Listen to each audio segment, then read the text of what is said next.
Hello everyone and welcome to another episode of Always Bet on Yourself pod. Today I'm going to be talking about how to support loved ones and friends during grief. Something that I think is so incredibly important and that can be really difficult to navigate for people that aren't quite sure of what to say or what to do when somebody has experienced loss. I can speak from my own personal experience how monumentally incredible my friends were and family in being there for me in the beginning stages of my grief. And so now, but you know, in that beginning time, I was just in such a place of disbelief and I couldn't quite comprehend what was going on. And I had so many internal thoughts that I just needed to express. And having a base around me and being able to express how I was feeling fluidly, not being judged on anything that I thought or that I said was just so helpful for me.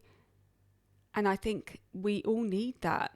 When you're going through something completely traumatic or have gone through something traumatic, it's important to have people around you that will just listen to what you're saying without trying to fix things. You know, when I think about grief and some of the things that I've heard, it's always like you're trying to put a band-aid on it or people are trying to make you feel better. But it's not the flu. I didn't break an arm. It's something that I now have to adjust and live with. And to have people that understand that they're not there to try and make you feel better and just listen to you is just incredible. And I think if more people could understand that, it would help that feeling of isolation that comes in grief. Unfortunately, I do know lots of people that don't feel heard and understood. And it's important to know that not everybody has the emotional intelligence to be able to be that for you. Not everyone has the capacity for that. You know, we all grieve so differently. And sometimes it is trial and error when you're speaking to a griever because you don't know how they're going to take what you say and you're scared of saying the wrong or the right thing. And that can be quite difficult to navigate and uncomfortable. Not everyone wants to be in an uncomfortable situation. But it's bigger than that. Try and step outside of yourself, I would say, and trying to understand the other person's feelings around that thing. If you really know someone, if you truly feel like you know someone, your best friend or whatever, you know, there's always the opportunity to apologize if you say the wrong thing. I mean, I've said some things before to friends or whomever, and I have to go back and go, fuck, I shouldn't have said that. Like, I will apologize and I will learn from that. That's all you can do. But I feel like trying to understand what grief is, firstly, and how you can tread lightly towards those people is just so helpful. It's really hard going through grief and adjusting to your new normal and then feeling so misunderstood. It's one of the main things that I would think about in that beginning year or 2 years. I just felt so misunderstood and out of place because I didn't know anyone like me. I didn't really have anyone that had been what I'd been through, especially at my age. So my friends were just incredible for that. Although they don't know exactly how I felt, they were just always there, willing to listen and understand my point of view and how I felt angry about certain things and, you know, turning up for me and not judging me.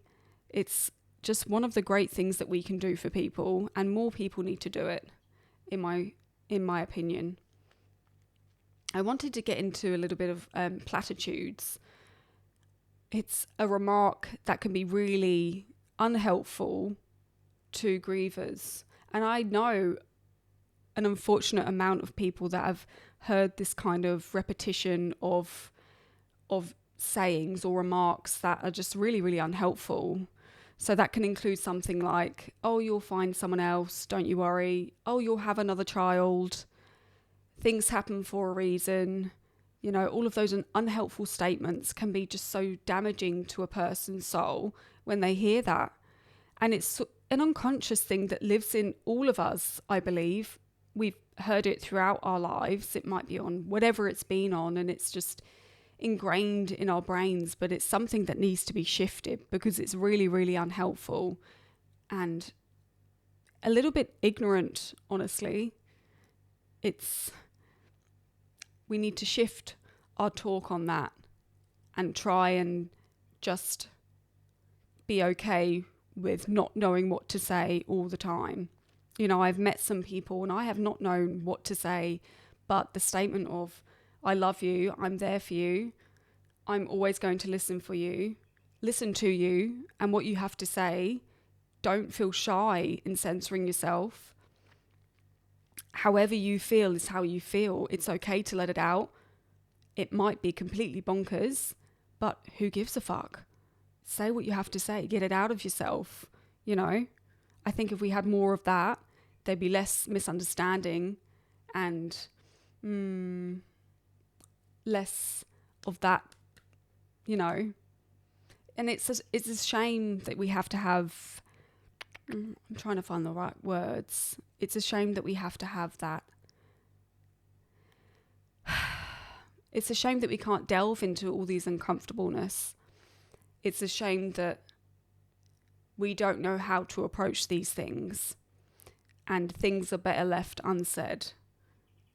I think, and it's for me personally, I've always come off the approach of I will sit in my feelings, I will talk about it to people I feel safe with, and having that space, that's just what's been helpful for me. Some people don't want to go that route. They don't want to.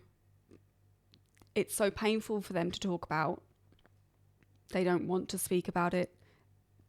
It's up to friends and family to understand who that person is and how to approach that grief. Some people don't want to talk about it. They may have shut down, and that's okay. They will deal with it in their own time, but just be kind and try to think objectively. Step outside of yourself and what you would do and look at what they might need.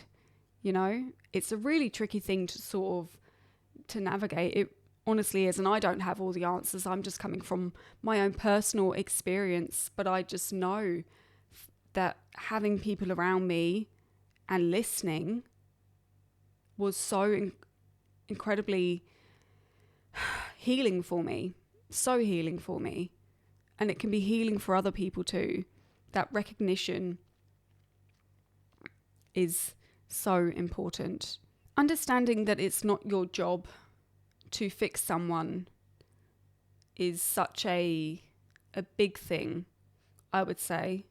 I mean, whether you're a parent or grandparent, a brother, sister, whomever, if the person that has lost someone is sleeping all the time, tired, uninterested, whatever it may be, trying to force them to do things that they don't want to do is unhelpful.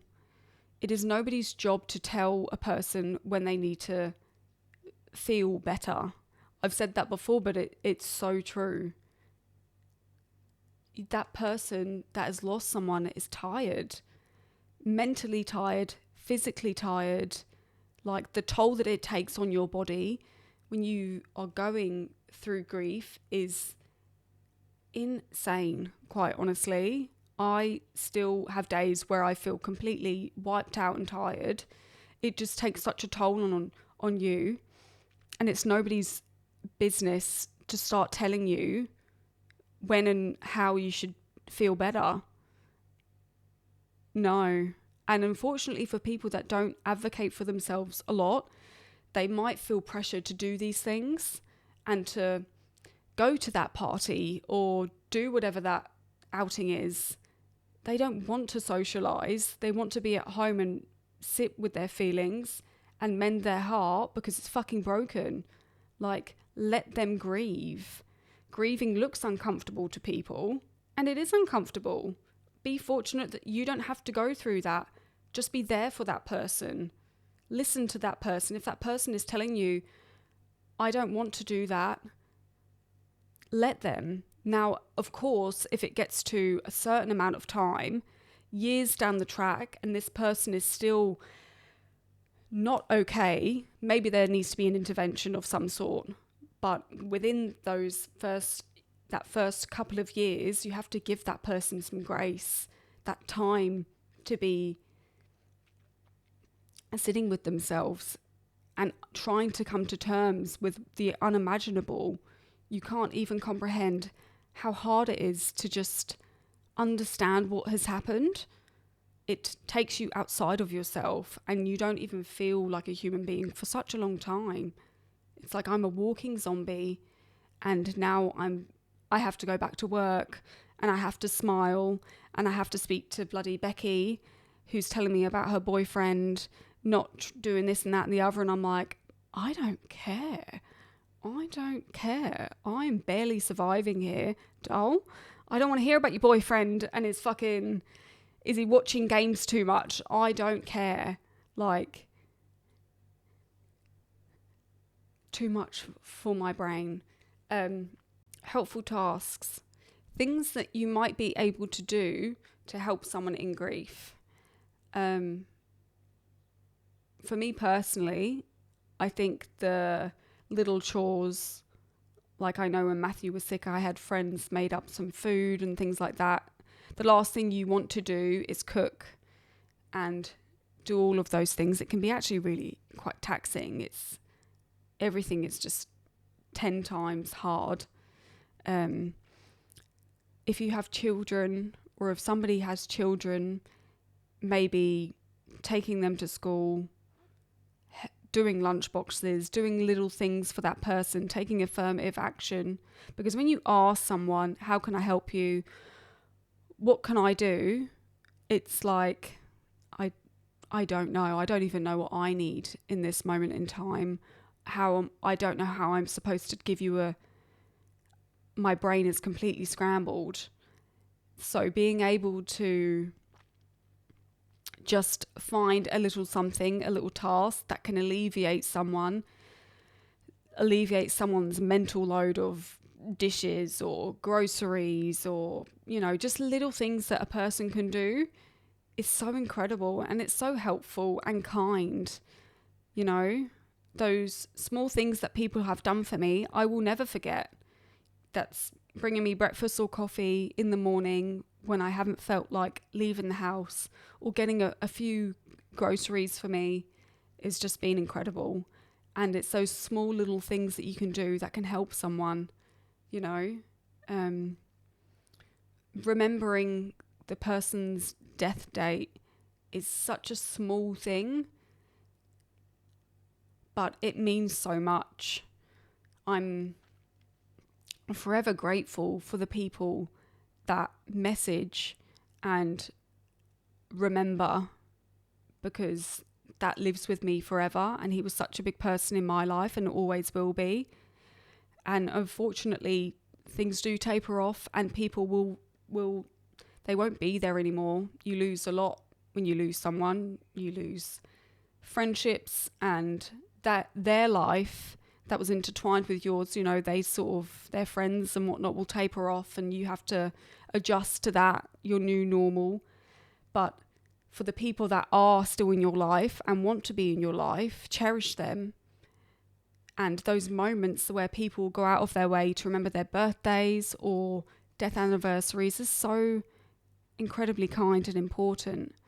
And I would really encourage anyone supporting anyone going through that to jot down those days if you can and memorize. And even if you don't get the day right or the week right, just a little text or a coffee catch up is just so beautiful. Those little things mean a lot, and that goes with anything in life, honestly. You know, it doesn't have to just be about grief. It can be anything.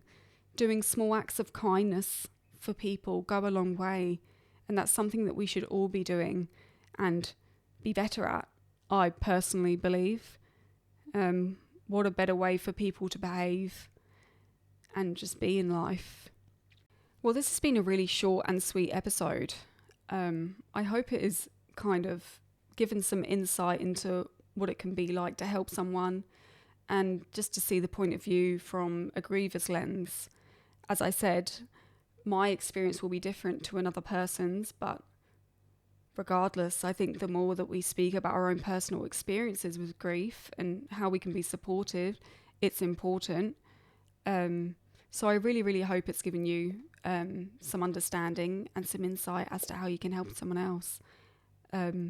As always, thank you for listening. I really appreciate it. Hope you all have a wonderful day. Don't forget to like and subscribe this channel and this video if you like it. Have a wonderful day. Mwah.